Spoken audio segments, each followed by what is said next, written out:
Yes po, isang magandang umaga po mga kabarangay. At yung issue po sa 2 years term, hindi pa rin humuhupa. Unconstitutional daw po at wala sa saligang batas. Ang aking paanyaya po sa lahat ng napadaan lamang sa channel na ito, kayo po ay aking inaanyayahan na mag-subscribe. Pakiclick po ang notification bell at all para palagi po kayong updated sa ating mga bagong videos. At yung aking sinabi po 5 days ago, matapos na lumabas yung Republic Act 12232, akin pong hinimay yung Section 7. At sinabi ko po sa content na ito na maaaring ang LEDAC po o yung napag-usapan sa LEDAC ang mangyayari. 4 years, 2 terms, election, December 1, 2025. Napakarami ko pong batikos na inabot dito. At ang patunay po ay 11,000 po ang nanood ng aking content na yan, mga kabarangay, na ang parang patungo po sa napag-usapan nga sa LEDAC ang magiging resulta po ng usaping ito. Tuloy ang halalan sa December 1, 2025, 4 na taon, 2 beses po na pwedeng maupo. Pero meron pong isang abogado ang nagsalita na posible pala na mangyayari po ito. Siyempre po, unahin muna natin yung sinasabing yung 2 years po na termino daw ng mga nakaupo ngayon ay unconstitutional.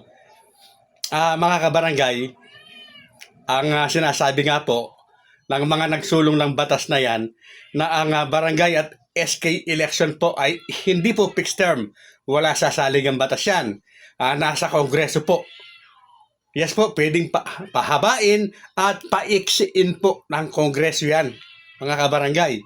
At dahil po sa ginawa po nilang pag-postpone ng halalan noong 2022, nakarating sa Korte Suprema at nahatulan na unconstitutional. Kaya nagpalabas ng ruling ang Korte. Yes po. At dahil ang nakatakda talaga noong mga panahong yon ay from 2022, yung termino hanggang 2025, kaya yung mga nanalo ng 2023 ay hanggang 2025 lang. 2 taon lang sila mauupo. Bago ang halalan, alam na po nila yan. At ang Korte Suprema, the final arbiter po ay batas. Wala daw po sa batas itong 2 years term. Nasa batas nga, bakit hindi nyo po basahin itong Supreme Court ruling? Nandyan nga po yan 2 years lang na uupo yung nanalo nung 2023, mga kabarangay. Balikan po natin yung content ko po na sinasabi ko na maaaring yung napag-usapan sa LEDAC ang mangyayari. So ayon po, kasasabi ko lang, isang abogado po, sa susunod ay papakita ko yung kanyang clippings na sinasabi po ng abogadong ito na isa rin pong election lawyer na kapag naideklara po na unconstitutional itong RA 12232 ay maaari po na maging 4 po na taon ang mananalo po. Yes po. Kapag natuloy or naging unconstitutional itong RA na ito, matutuloy po ang halalan sa December 1, 2025 at magiging 4 na taon po. 2 beses pwedeng maupo, mga kabarangay. Or, hindi kasi malinaw kung 2 o 3 nga Basta't ang sigurado po ay 4 na taon po, mga kabarangay. Yes po, 4 na taon ang isang termino ng mga mananalo. Ng mga mananalo sa December 1, 2025 kapag nadeklara na unconstitutional nga ang RA 12232. Nag-uusapan pa po kasi napaka-tricky po o tricky masyado itong sinasabi po sa Tagalog na hindi po hihigit sa 3 beses. Yung iba, ang interpretation dito, hindi hihigit sa 3 beses, hindi pwedeng maging ika-4, so 3 lang. Yung iba naman ang interpretasyon po dito, hindi hihigit sa 3 beses ay 2 taon lang. So makikita po natin yan mga kabarangay kapag nagdesisyon na po ang Korte Suprema. So yan po mga kabarangay, ang aking content na yan. Ang nagpapatunay po na hindi po tayo naghahaka-haka na walang patutunguhan. May laman po yung mga sinasabi natin mga kabarangay.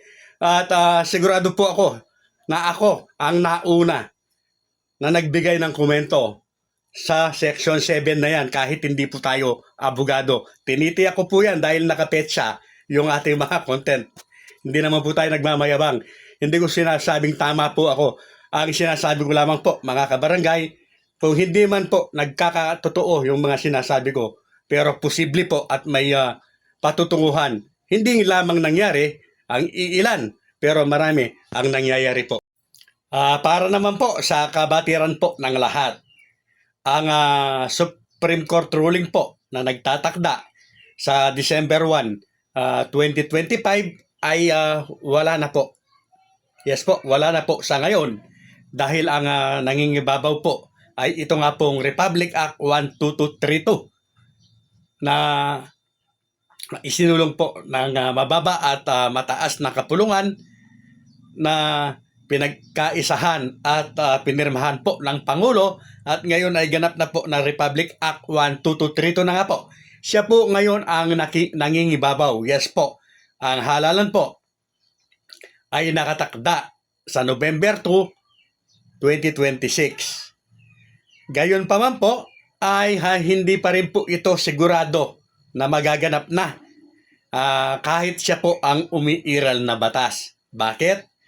Dahil meron nga pong petisyon sa Korte Suprema itong si Attorney Makalintal. So kapag may petisyon po, siyempre pag-uusapan po yan, magkakaroon po ng pagdinig at kung ano po ang maging desisyon ng Korte, yun po ang masusunod. Kapag sinabi po ng Korte na yan ay unconstitutional, ang mangyayari po December 1, 2025 po ang halalan. Pero kapag sinabi po ng Korte na yan ay ganap na batas na, wala siyang nilabag, good news. So yan po ang matutupad. Ang halalan ay November 2, 2026.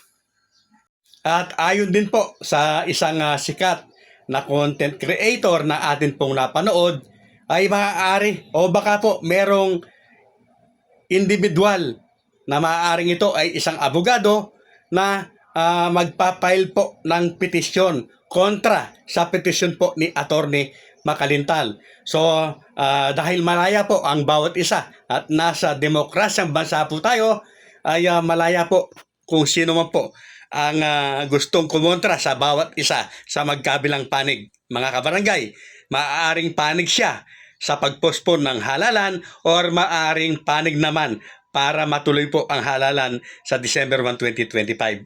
At muli po, lahat ng mga nangyan ay Korte Suprema na po ang huling desisyon o huling halas. At kagaya po ng lagi kong pag-iusap, anuman po sana ang maging resulta, maging desisyon po ng Korte. Yes po, sana po ay igalang po natin. Ganon din po igalang natin yung magkabilang panig, yung magkabilang prinsipyo, yung magkabilang paniniwala. Kung ang paniniwala po natin ay mapopostpone ang halalan, igalang naman po natin yung naniniwala na matutuloy ito para igalang din yung sa inyo. Ganon din naman po yung naniniwala na matutuloy po ang halalan ay igalang naman yung paniniwala ng iba na ito po ay mapopostpone. Dahil hanggang sa kasalukuyan po ay wala pang nakakatiyak kung alin sa dalawa po ang mangyayari. Sana po mga kabarangay kahit paano ay nakatulong ang content na ito para magka-idea po tayo or para po malaman natin yung patuloy na nagiging kaganapan po patungkol sa barangay at SK election. Abangan po ninyo sa susunod po nating video o mga video ay ihahayag po natin muli yung mga napili po natin na bibigyan ng maliit po na regalo na mga silver collection ko po.